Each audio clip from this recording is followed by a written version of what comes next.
Olá, tudo bem? Eu sou Eduardo Romero, sou doutorando em comunicação na Unicinos. Na aula de hoje nós estamos discutindo textos da professora Yara Tatiana Bonin, que fez uma pesquisa sobre a representação do índio e do indígena, tanto no Twitter quanto nos livros do ensino médio sobre as artes dos povos indígenas. Em linhas gerais, os dois textos vão falar que são tratados de forma como identidade genérica, as populações tradicionais indígenas, a excentricidade e que esses elementos, ao invés de contribuir para mostrar a realidade do índio no Brasil, acabam mistificando e dividindo de um polo a outro, como se o índio fosse ainda aquela figura primitiva, ainda aquela figura emblemática, exuberante, e não estivesse envolvido nos contextos sociais. Para trazer um pouco sobre reflexão nesse sentido, os dados do IBGE de 2010, um pouco defasados, vão apresentar que no Brasil nós temos mais de 900 mil indígenas vivendo em 305 etnias e falando mais de 274 línguas. No Mato Grosso do Sul, são mais de 61 mil índios, 18% desses estão localizados numa única aldeia, que é uma aldeia na cidade de Dourados, segunda maior cidade do Mato Grosso do Sul, e nós temos a terceira população indígena mais contaminada com agrotóxicos no país. Em Campo Grande, que é a capital de Mato Grosso do Sul, nós tivemos a iniciativa nos anos 90 de construir a primeira aldeia urbana, chamada Aldeia Urbana Darcy Ribeiro. Essa aldeia inicialmente foi construída com 135 ocas, com a tentativa de integrar ao contexto urbano esse índio que já vivia próxima da cidade. Hoje nós temos ainda, de acordo com esses dados do IBGE de 2010, cerca de 170 famílias, ultrapassando aí os 9 mil indivíduos indígenas vivendo nesta aldeia. São etnias como Guarani, Kaiowá, Caduel, Terena, Ofauê, Chavante e Quiniquinaua. São índios que vivem próximos da cidade, mas que enfrentam diversos problemas de não reconhecimento da sua história e da sua identidade na própria cidade. Para que a gente possa entender mais toda essa questão, eu hoje vou conversar aqui com o cacique Delmir, ele que mora aqui na aldeia urbana e vai nos relatar as dificuldades e os desafios de ser um índio em contexto urbano. Eu sou natural de Miranda, aldeia de Miranda. A aldeia chamada Aldeia Cachoeirinha. Eu vindo da aldeia por conta da pressão e não ter mais espaço, de não ter mais espaço dentro da aldeia. E eu como líder, eu tenho estudado isso. Por que eu vim na cidade? Não é por causa de melhorar, é por conta que a pressão dentro da aldeia tem exprimido, né? Então não tem espaço e tem aumentado a população indígena. Por conta disso nós viemos para a cidade, porque não seria necessário se tivesse espaço dentro da aldeia, né? Então é por conta disso que nós viemos para a aldeia. E quando você pergunta, alguém pergunta para o indígena, não, é porque eu quero estudar. Hoje em dia tem escolas públicas, temos escolas municipais dentro da aldeia. Então, se a gente for falar que é por conta da escola, já não é verdade, né? Então é por conta da pressão, porque nós não temos espaço dentro da aldeia rurais. O meio de comunicação, que muitas das vezes não fala a realidade. E por isso é necessário trazer a discussão. E a meio de comunicação às vezes fala por cima daquilo que é realidade na comunidade indígena. Então é necessário, por conta de um espaço, a gente termos uma discussão sobre a cultura, o que é ser índio. Então precisa ser discutido. O problema que temos aqui que nem eu acabei de falar, que nós não temos espaço para discutir sobre a questão indígena, e o indígena é visto como incapaz, né? Ninguém dá atenção, ninguém dá a atenção para a população indígena.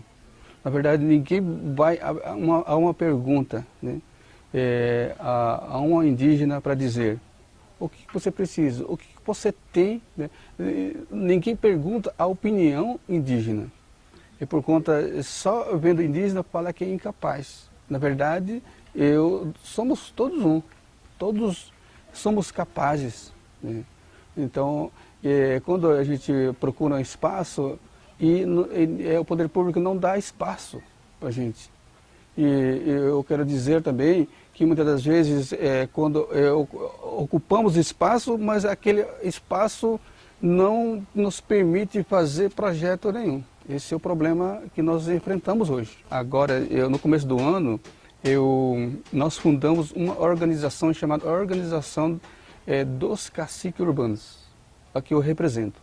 O que eu descobri em meio dessas reuniões que eu tenho feito, que temos indígenas em várias localidades do município, que há índio que tem formação. Já tem agrônomo parado, temos pedagogo parado e tem... são as pessoas que já têm formação, que já têm formação de direitos, e quase todos fundamento da educação nós temos, mas não tem tido a oportunidade de exercer a sua função. Né? Então, seria dizer, né? Ao meio de comunicação nos ajudar por isso, descobrir, né? Onde estão nossos indígenas aqui dentro de Campo Grande. São vistos aqui. São 4 aldeias reconhecidas pelo município. São Marçal de Souza, Darcy Ribeiro, o segundo aldeia urbana, Tarcílio de Amaral e Água Bonita. E temos aglomeração de pessoas, aglomeração de indígenas. Além disso, tem pessoas que alugam casa. Então, esse é o nosso trabalho como representante dos caciques da aldeia urbana. E vamos em luta para poder mostrar ao poder público onde estão os indígenas e o que eles precisam. E muitas das vezes eles são esquecidos. São esquecidos a população indígena dentro de Campo Grande. Só é lembrado, são procurados a partir do momento em que vêm as eleições. E não tem tido projeto para eles. Né? Então, nós estamos aqui representando, procurando procurando ajuda, uma porta, primeiro para os que estão aglomerados. E o projeto hoje é de termos uma moradia para os demais que não têm moradia dentro do município. Ser índio é falta, pelo que nós estamos vivendo, é falta de um espaço para ser reconhecido ser índio, né? E para a gente ter um espaço para a gente expor a nossa cultura. E a população branca tem afetado por conta de não ter espaço para a gente mantermos a nossa idioma. Então nós temos que ter um espaço que seria para poder produzir a nossa produção, vamos supor, colares, artesanatos, né? Então nós não temos esse espaço. Então, na verdade, não é conhecido indígena como da aldeia. Então, para dizer que somos índios e temos que ter essa cultura, mantendo essa cultura. Poucas da população indígena dentro de Campo Grande falam do nosso idioma, por conta de não ter espaço onde concentra. Né? Porque foi tomado dentro de uma cidade, nós ouvimos só a língua portuguesa. Então afeta as nossas crianças, então temos que ter, para manter o local tem que ter, porque nós temos professores indígenas também, da língua terena. Né? Então, para mantermos isso, nós temos que ter espaço. Né? Não somente um espaço para termos a matéria chamada língua, nossos idiomas, mas termos um espaço onde vamos produzir também. Eu quero agradecer essa oportunidade de estar aqui juntamente com Eduardo Romero, né?